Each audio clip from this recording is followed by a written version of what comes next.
Yeah. Ito mga bossing, meron tayong ginawa dito na compressor, tapos nilagyan natin ng,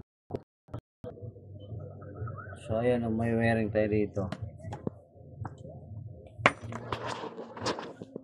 Ayan. Ito yung cord niya.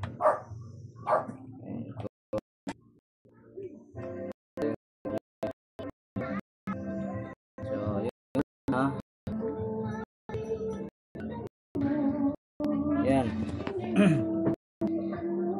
Nakakunik ito sa coil.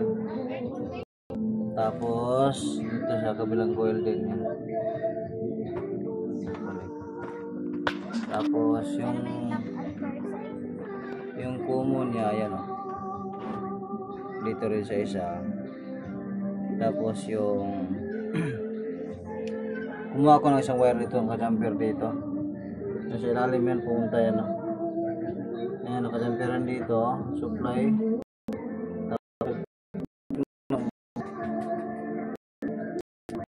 Contactor, supply dito, tatawid na sa kabila. Punta dito sa kanyang starting motor. Ngayon, papanda rin natin. Ayan. Pero mas maganda sana kung may switch ito. Ayan. Wala kasing switch itong nilagay ko eh. Kaya pag sinaksak ko to, automatic, pipitik na yung contactor, andar na yung motor.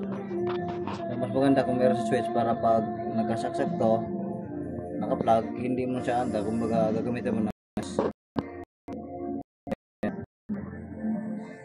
Tingnan mo maigi, pipitik na yung contactor dyan.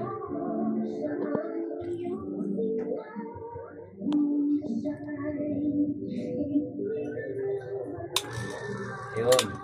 Oh. Pipitik, diba? Oh.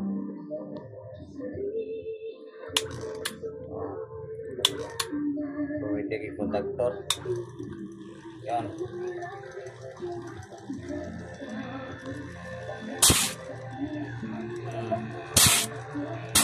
Ito yung suction lang.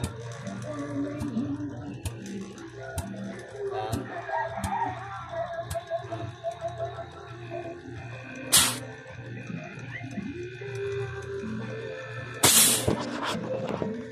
Kuha natin ang amperahe. Yung kanyang common yan. Yan. 0.6 lang siya, 0.7. Tingnan natin kung pag pinigilan natin, tingnan natin kung angat.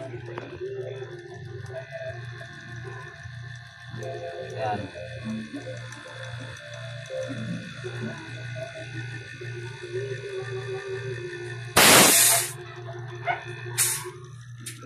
Hindi siya umangat, hindi siya nag-ampere.